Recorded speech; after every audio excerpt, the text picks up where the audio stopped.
Now we will look at the provisions in Convention on Biological Diversity Act. So, as we have discussed, the Convention on Biological Diversity Act is the first convention to recognize access and benefit sharing. I also recognize that you should and also it has other mandates like conservation of biological diversity and sustainable use of biological diversity, which we will be discussing in another module. But the major thing that is related to this particular convention is the adoption of the concept of access and benefit sharing.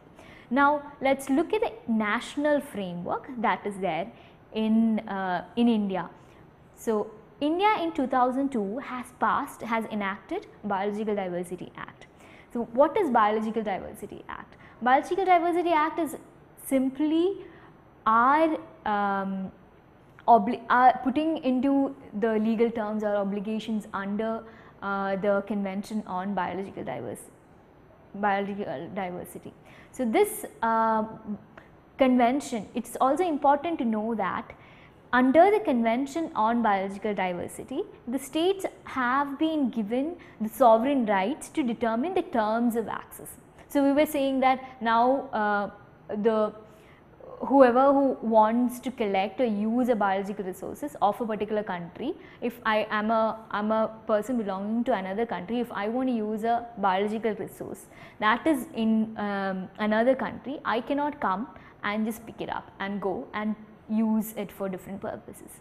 We have said that there are regulations. Those regulations are called access regulations, and with the access regulations attached is the regulations relating to benefit sharing.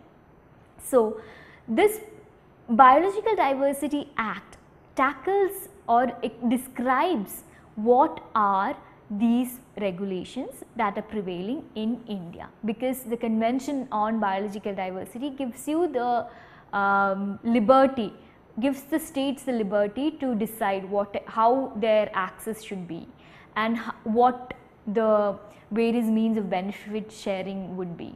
So, drawing from the convention, the Indian Parliament has enacted a particular legislation called Biological Diversity Act, and it has constituted 3 main statutory bodies under it. That is National Biodiversity Authority, which has jurisdiction all over India, and then you have the state biodiversity boards, which has jurisdiction over a particular state, and then you have the biological management committees, which has jurisdiction over the territorial limits of a panchayat. So, it is like the local body which associated with the governance of biodiversity. So, the Biological Diversity Act has the mandate of the access and of dealing with all the provisions relating to access and benefit sharing.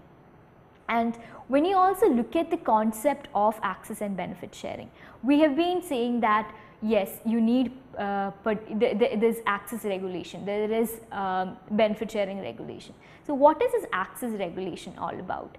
It's about how you give access to a particular biological resources. Like it says that the one of the important elements of this particular concept is free informed consent.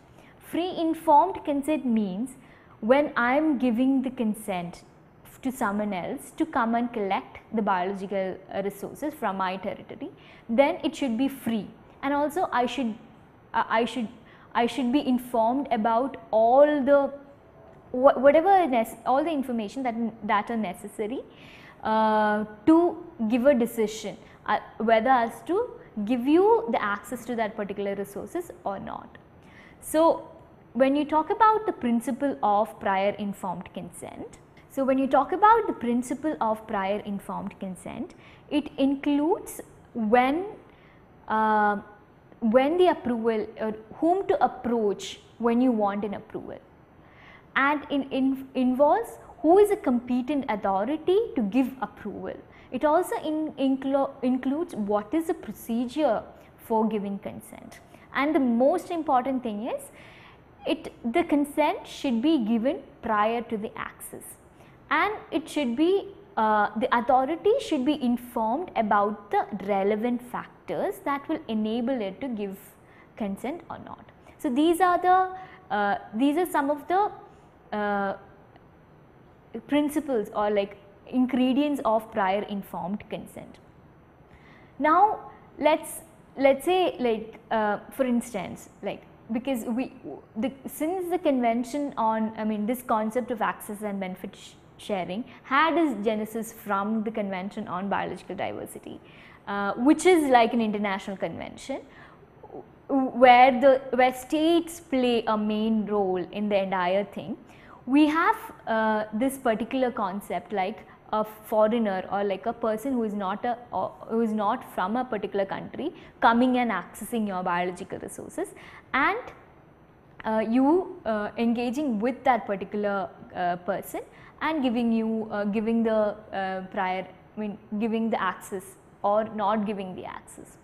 So, when you have a particular for instance, if a company from a foreign from say England is coming here and the company wants to use a particular biological resource, for instance say neem, for a particular purposes, say that is to make an insecticide, because in the traditional knowledge there is enough literature saying that neem is effective as an insecticide or has other properties.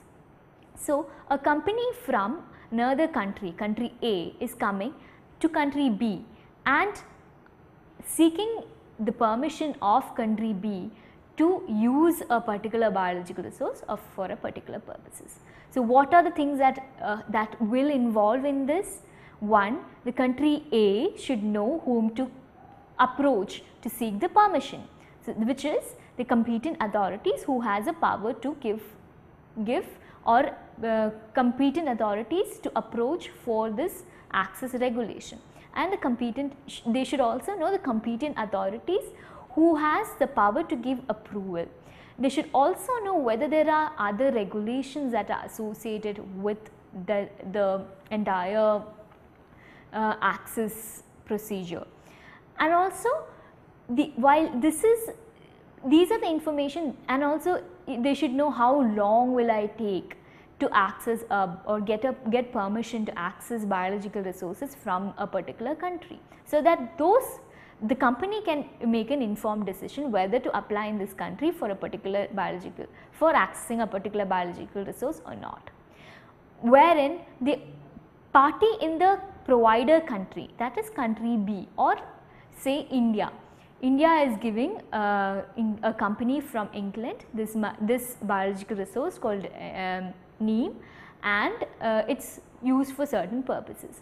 But what does India want to know about this? India wants to know who are you and for what purpose are you asking this particular biological resource for? Is it for research, or is it to make a insecticide, like a economically a marketable product out of it? And which stage is it? Because maybe maybe the company will want to do a research first and then see the possibilities of coming out with a product and maybe then market the product. Then all this information regarding this use of this particular access or the purpose of this particular access should also be given. So, these are certain elements that are there while giving you a prior informed consent. So, these will also signify will decide whether country wants, like India wants to give a company in England this particular right to access your biological resources.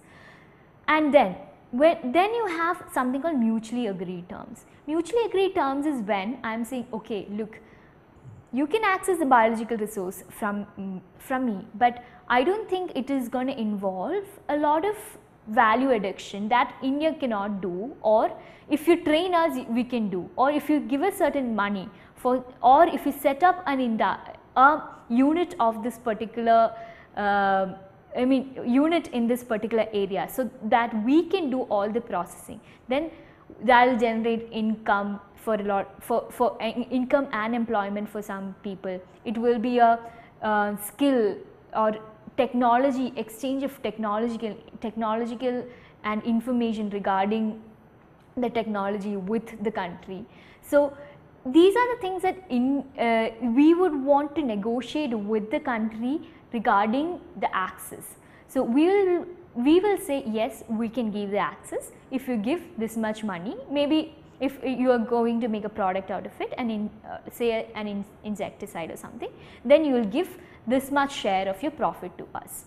Or if you set up a processing unit in India, so that it will give employment to a lot of people, or it will give value addition or skill sharing to a lot of people in India, or it will help Indians to kind of like do this particular processing of neem, conversion of neem into an insecticide by themselves, then that can be incorporated in the agreement that will form the basis of your access permission.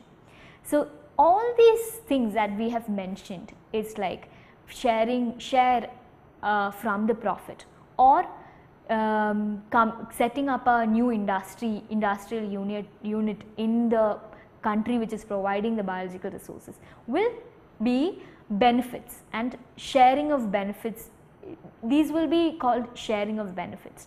So this is the mutually agreed term. So when you talk about that, how has India incorporated all these things in its Biological Diversity Act, in its legislation? That's a Biological Diversity Act. So say for example, a foreigner is coming to India, a foreign company, this company based in England is coming to India and accessing a product and accessing the biological resources, that is a neem, and also it is also accessing the traditional knowledge associated with it, because India has a traditional knowledge. It is recorded that neem is useful for this particular purposes, and based on that knowledge they are developing a product. That's so if this company wants to do that project, then it has to come to the authority called National Biodiversity Authority, because under section 3 of the Biological Diversity Act, it says that whenever a foreigner, it's called section 3(2) persons, whenever a foreigner or a foreign company which is incorporated outside India, or an Indian company with foreign shareholding, or a non-resident Indian want to access the biological, want to obtain a biological resources occurring in India or the knowledge associated with it, then it has to get the prior permission from the National Biodiversity Authority. So that is the first regulation that's there in the Biological Diversity Act, which is relating to access. So the appropriate forum or the competent authority to approach is the National Biodiversity Authority for people who are for section 3(2) people. Section 3(2) people, there are 4 kinds of section 3(2) people. One is a foreigner, that is a person who is not a citizen of India. Another person is a non-resident Indian who is defined in section 2 subsection 30 of the Income Tax Act, or a body corporate or organization incorporated outside India, that is a foreign company or a organization, or an Indian company or a body corporation incorporated in India but having non-Indian participation in its shareholding or management. So these 4 categories of persons will be called as a section 3(2) persons, and if they want to access your biological resources, that is if they want to obtain the biological resources from which are occurring in India or knowledge associated with it, then they have to approach the National Biodiversity Authority. But and the Act also stipulates that you need to approach the National Biodiversity Authority when you are undertaking 3 kinds of biodiversity related activities. So one is research. Research is basically how you do research is like a systematic study of a particular thing. You can also have a if also the other two kinds of biodiversity activity is commercial utilization, the other one is biosurvey and bioutilization.